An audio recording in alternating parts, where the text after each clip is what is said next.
Podo. In signals intelligence, as in life, property acquisition is all about location, location, location. In 1938, on the eve of war with Hitler's Germany, Sir Hugh Sinclair, the head of MI6 at that time, opened his chequebook for the acquisition of a country estate in the rolling hills of Buckinghamshire, to the northwest of London. The building that he purchased was not an architectural wonder. It was a melange of styles from Victorian Gothic to Dutch Baroque, but it was good value and well located on the so-called Varsity line between Oxford and Cambridge. And, crucially, Sir Hugh wasn't opening a boarding house. The property, Bletchley Park, would play host to Britain's interceptors and codebreakers. It would be known, during the coming war, alternately as Station X and the Government Communication Headquarters, GCHQ. This is a story of secrets and their unearthing, codes and their solving. It is the story of those intangible, unknowable things, enigmas.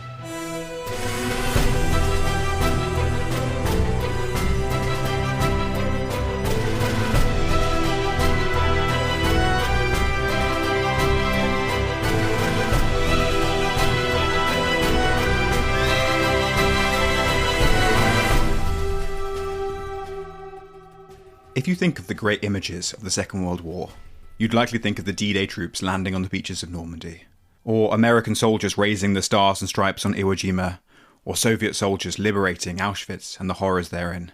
What you probably, and quite rightly, wouldn't think of is a stately home in Milton Keynes. I say quite rightly, not because Milton Keynes, a notoriously concrete-inflected 1960s time capsule, isn't an iconic place, but because the work done at Bletchley Park during the Second World War would remain a total secret until the 1990s. Bletchley Park was the Second World War code-breaking location and organisation, because that's how people refer to it. They're talking about a place, but actually referring in a way to Britain's code-breaking organisation during the Second World War, which broke the German and Japanese codes and ciphers. That's the voice of Michael Smith, a journalist and author who has written a number of books on Bletchley Park. He's also a renowned investigative journalist whose exposé of the Downing Street memos in 2002 on the justifications for the Iraq War sent shockwaves through the Blair and Bush premierships. But that's another story. Britain's code-breaking organisation during the 20s and 30s, the interwar years, the Government Code and Cipher School was based in London. And by 1938, it was based at Broadway, opposite St James's Park Station. It was part of the MI6 building, and they needed to get people out of there away from London because they were concerned that there would be bombing. So they bought up a mansion at Bletchley Park, and in August 1938, they carried out a rehearsal. They all went up to Bletchley Park, sat there and did their work as if it was a normal place of work, and tested it out. And then they went back again in August 1939. And the reason that particular place was picked was very, very good communications. It wasn't far from London, but it was far enough to be safe. It was accessible by both road and by rail. It was midway between Oxford and Cambridge, where most of the codebreakers were likely to come from. And crucially, it was on the main telephone trunk line going north from London. So it had good communications in every sense and was safe. And this was all totally covert. No one knew what was going on at Bletchley Park at this point. No one knew what was going on at Bletchley Park, and locals were told that it was about the air defence of London, and people were working there on the air defence of London.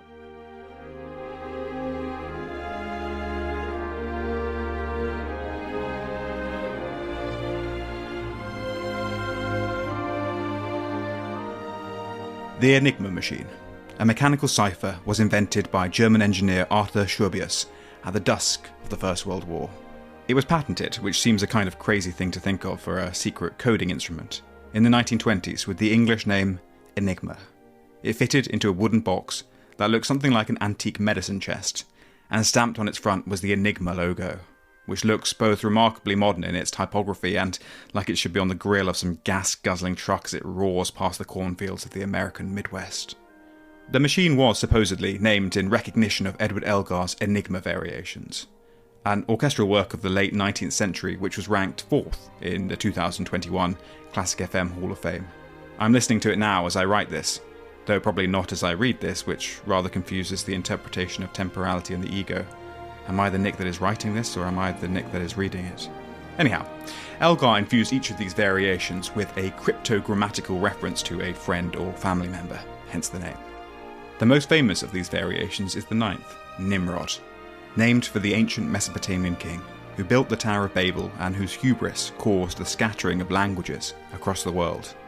His legacy was one of confusion and miscommunication, of wars, but also of separate and distinct cultures, flourishing in competing and complementary traditions, and also, of course, one of the most ubiquitous pieces of classical music in history, which your neighbour, the one who gets the Union Jack bunting out for the Queen's birthday and the Wimbledon men's singles final, undoubtedly loves.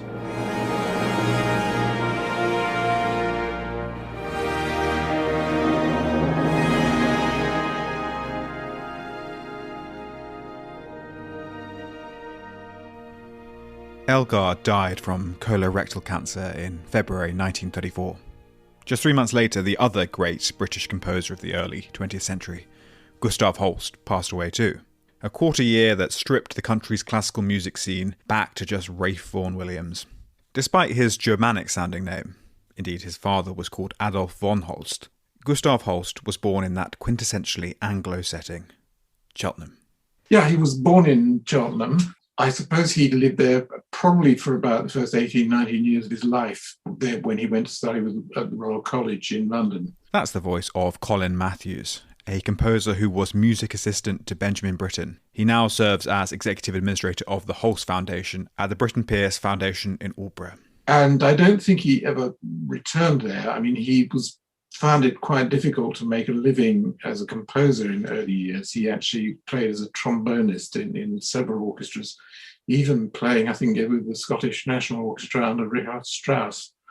Eventually, he managed to stop playing and spent most of the rest of his life actually teaching, particularly at St Paul's Girls' School. The big breakthrough was, of course, The Planets, which has become, it turned him almost into a sort of one-work composer, but the output is much bigger than that.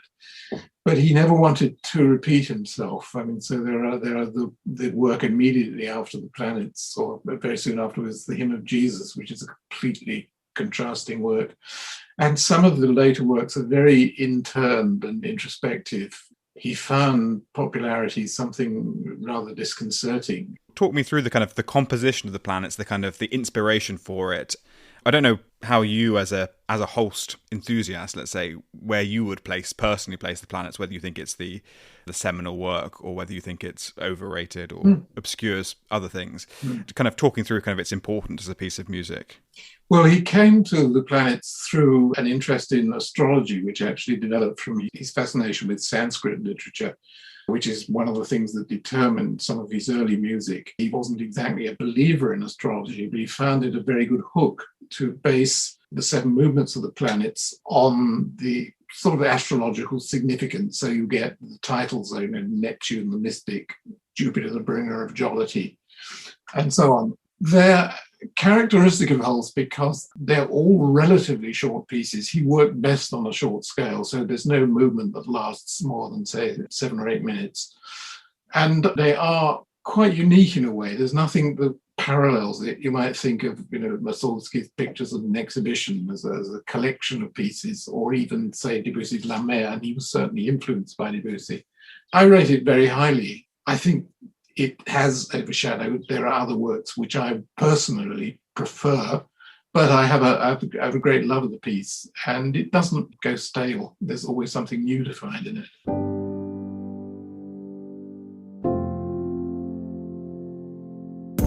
Holst's 7-movement suite, The Planets, would be his legacy. And because this is a podcast about Cheltenham and it's 7 episodes long, I commissioned a composer, George Jennings, to reinterpret Holst's work for a podcast audience.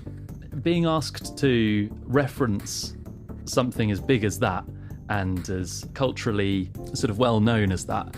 It's scary because there'll be people who sort of find this music sacrosanct and who wouldn't want anyone to tinker with it. But at the same time, I love those kind of massive, big projects because it gives you something to just sort of get your teeth into. So using sort of Holst as a co-composer is quite nice.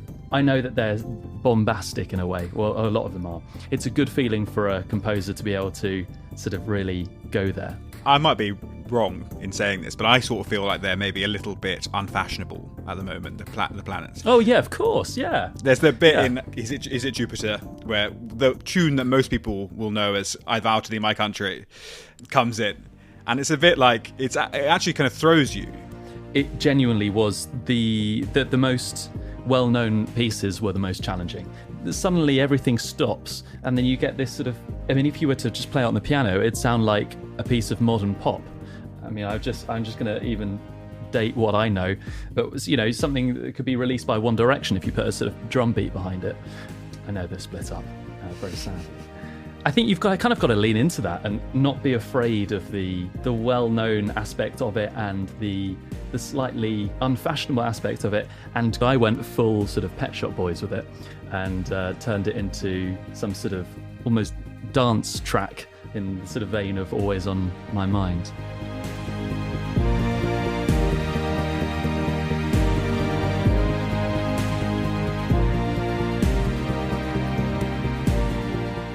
Okay, now back to Bletchley and its enigmas.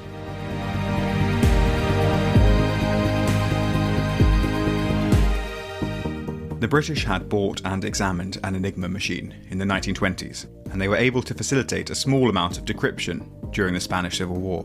But by the 1930s, alterations made by the Germans to their military-grade Enigma machines had shut the British out, and whilst Polish mathematicians were having some success under the leadership of Marian Rejewski, by the time war broke out in 1939, Nazi Germany was fairly confident of its ability to secrete communications behind the Enigma wall. And this is the point at which Bletchley Park enters the story, insomuch as a 58-acre country estate can do much entering. But to metaphorically grant Bletchley Park arms and legs briefly, with the advent of war in Europe, British signals intelligence was about to burst onto the scene with a full chorus line of can-cans and jazz hands. When they first got there were just over 100 of them.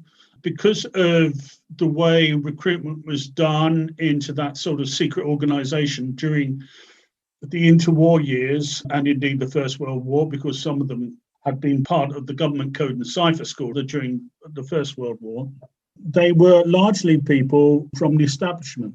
And even the secretaries were the daughters of people within the establishment, because there was this widely held view at the time within government and within secret organisations that these were the people you could rely on in an emergency. These were people who wouldn't tell secrets and let secrets go. So as they initially expanded, you get a lot of young women coming in to work who are actually upper class girls, they're debutantes. But that doesn't last very long, because in 1940, beginning in 1940, they break the German Enigma cipher, the famous cipher broken at Bletchley Park. And at that point, they start expanding far more rapidly. Obviously, they need young men who would be able to break the codes and ciphers, who were mathematicians. And the reason I say young men here is not because I'm sexist on my part. It's because in those days, young women were not expected to do maths at university. It was just seen in what was obviously a very sexist way. It was seen something that wasn't of interest to young women. So a lot of the mathematicians came in from the universities, and the place begins to expand.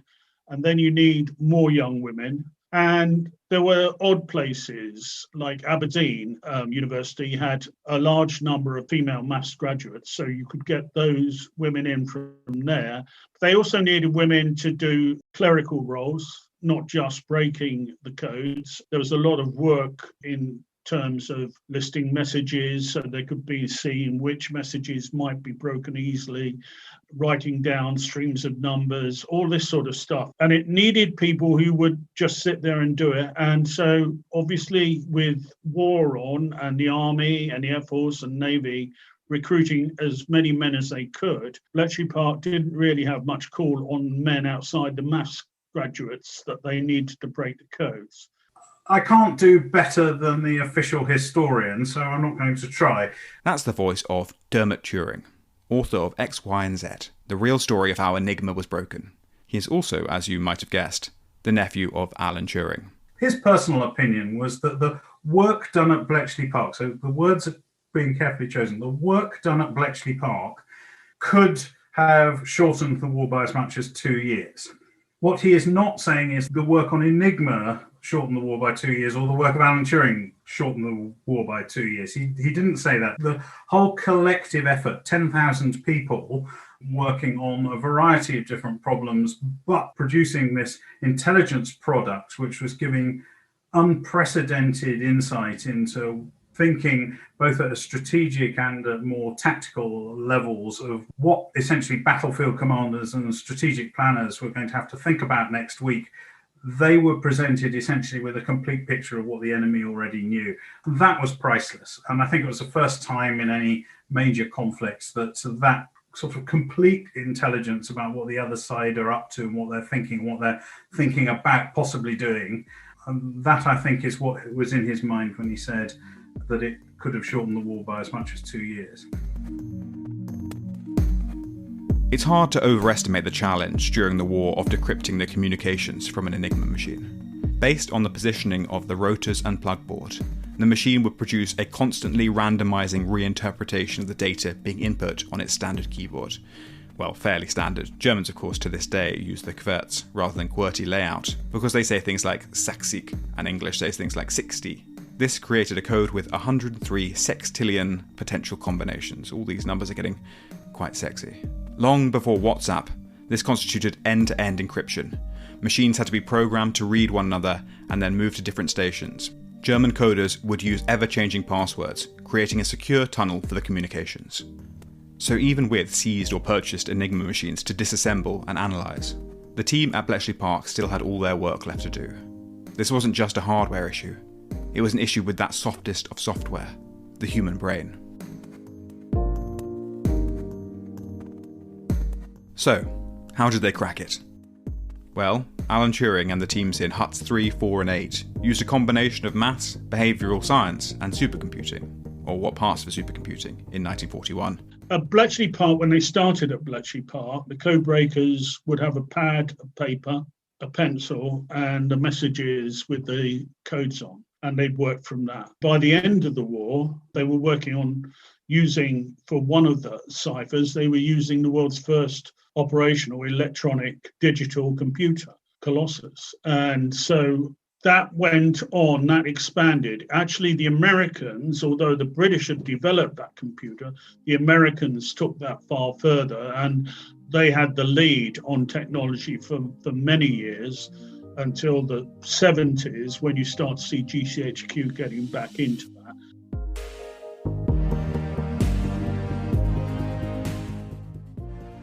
And Demot, for you as someone who has kind of come to this story half a century almost after your uncle died, what's it been like to experience the process of transforming someone who had a kind of very difficult life and a life in which, you know, he was persecuted through to being commonly accepted as one of Britain's greatest ever people? I mean, how has the legacy of Alan Turing just transformed so dramatically in the course of your life? I'm glad you asked me that, because again, we have a slightly distorted picture of what really is the truth here. You said that he'd been persecuted. I don't think that's right, actually. He was prosecuted under the law as it was at the time. And I think we all now accept that the law as it was at the time was completely unfair, inhumane, and not in accordance with the sort of spirit of how we see ourselves today. But in the 1950s, it was a different kind of social attitude in prevailing. He was prosecuted by a very zealous police force who obviously wanted to enforce this particular piece of legislation. But Alan Turing was not the only one who was prosecuted under it. This was the way that they got their statistics to look good, was by going and prosecuting gay men. And so far from being persecuted, Alan Turing was actually let off. All the other guys got fined or sent to prison, and he was let off. He was actually put on probation. And that was because GCHQ, amongst other things, GCHQ sent one of their folks who'd worked with Alan at Bletchley Park to come along and as a character witness and to explain what an important contribution he'd made during World War II and what a disaster it would be to send him to jail and treat him like a common criminal.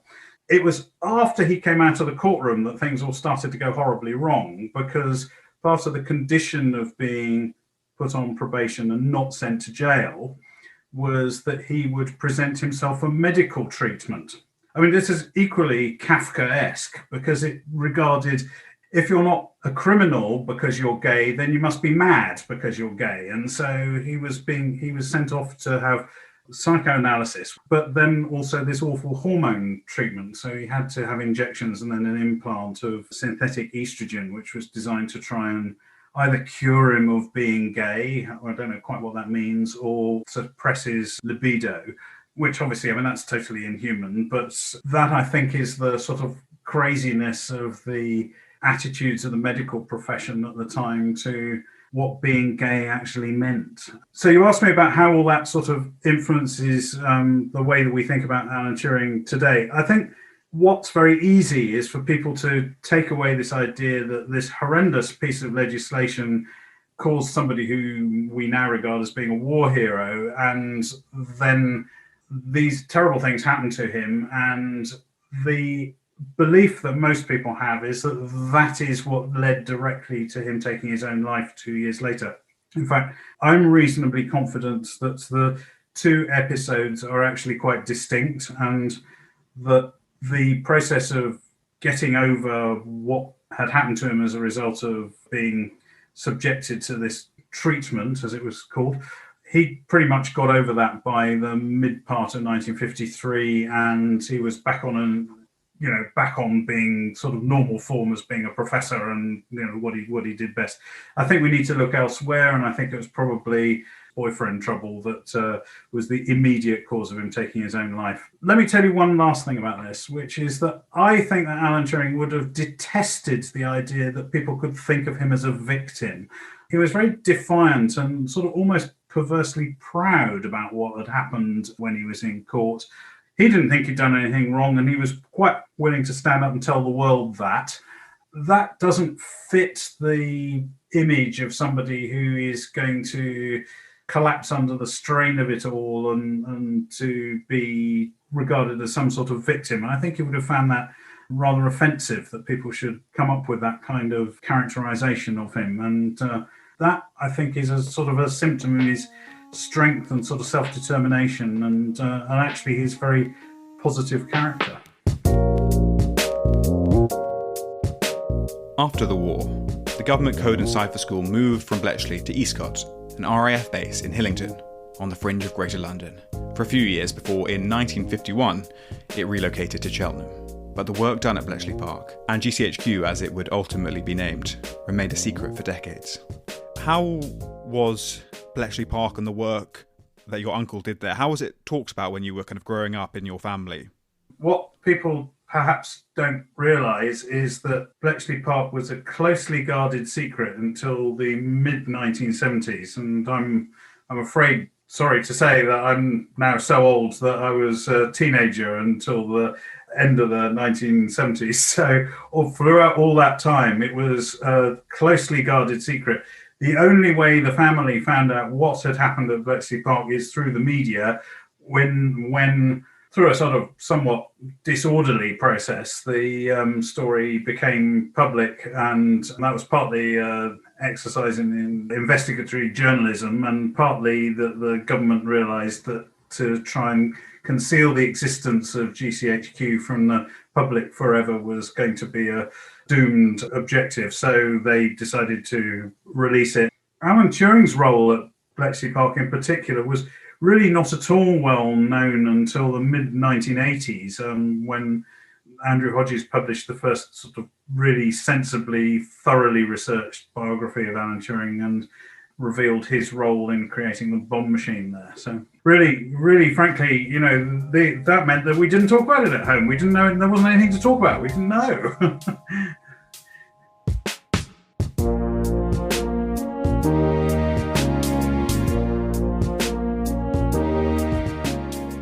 Secrecy. It's built into the fabric of GCHQ, and also into the rich tapestry of qualities required to make a good cryptographer or a good spy.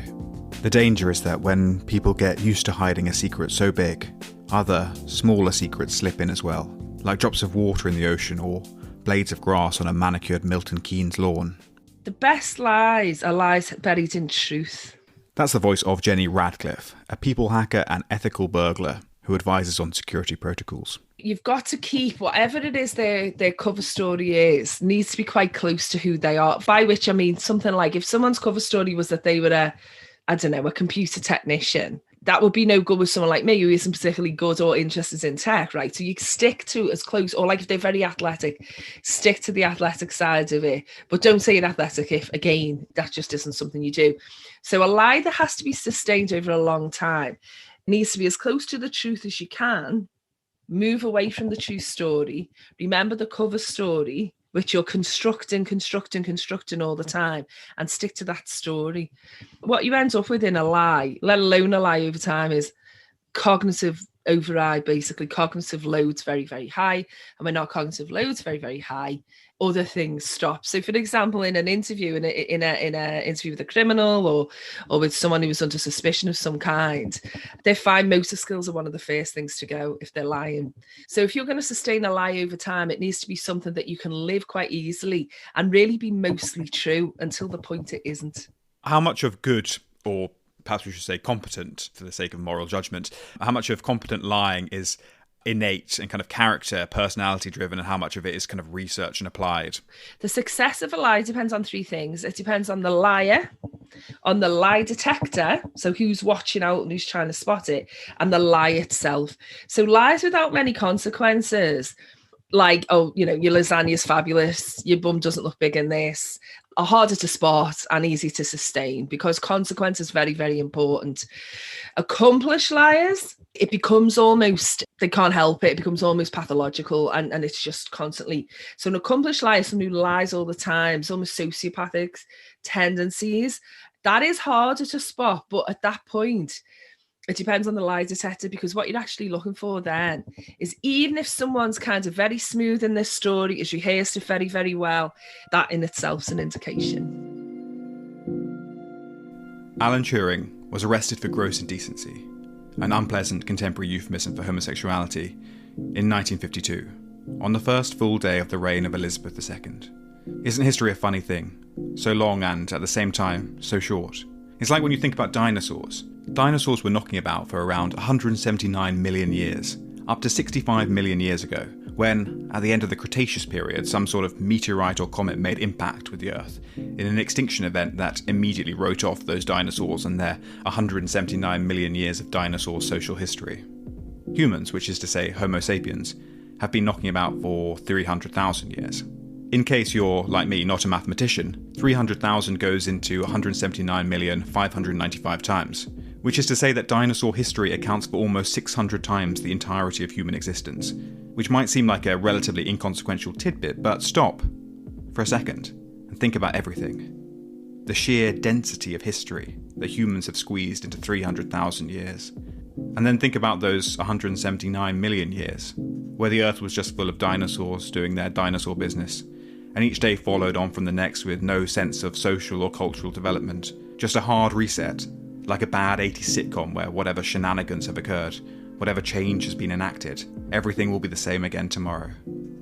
So 70 years is a nothing amount of time to dinosaurs, and a grain of sand to Homo sapiens as a species, but it's almost everything to an individual. Indeed, for Alan Turing, who took his own life in 1954 at the age of 41, it was more time than he'd ever get. Enigma. Someone or something that's hard to understand. A puzzle. A riddle. To some extent, all people are enigmas. Such is the nature of the human trifle. We are built in tiers of conflicting impulses and desires, soaked in a social context at perpetual odds with the individualistic needs, run through with the rich syrups of human frailty and human courage, and topped off, as ever, with the screaming void-like certainty that we all will die. We're all enigmas. But there are some people who are even less explicable than the rest of us. People who live in the margins of society. People who lead double lives or triple lives or scarcely live at all. People whose eyes give nothing away and whose sense of self is so tightly encrypted that all the supercomputing power of Hut 8 at Bletchley Park couldn't break them down. On the next episode of The Town That Knew Too Much, we'll start decoding one of the greatest enigmas in British intelligence history.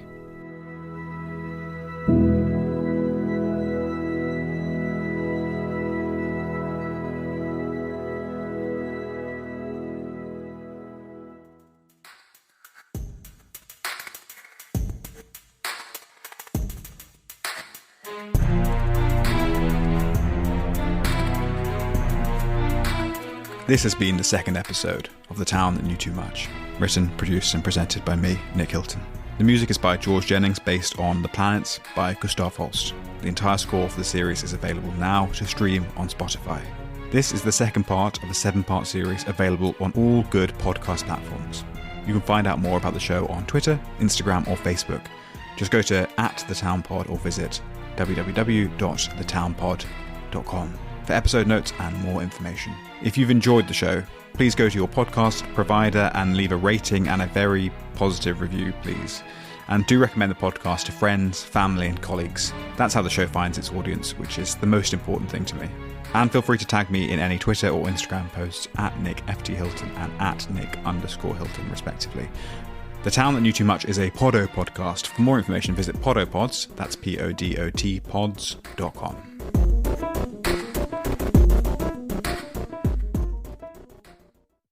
Cornerstone Building Brand's Martinsburg plant is growing, and so are our wages. We have immediate opportunities for positions including extrusion, maintenance technicians, pickers, packers, and forklift operators. Pay ranges between $15.50 to $25.30 per hour with a $1,000 bonus and benefits from day one. Text RADIO to 304-278-4149 to apply. That's RADIO to 304-278-4149. You might have noticed a change in your neighborhood lately. Yep, Sprint stores are now T-Mobile stores. Now that Sprint is T-Mobile, you get more coverage, value, and benefits than ever before. We've invested billions to bring our 5G from big cities to small towns across America. And great coverage is just the start. From high-speed mobile hotspot data to weekly deals and giveaways, our customers get tons of great benefits. Head to your new T-Mobile store to learn more.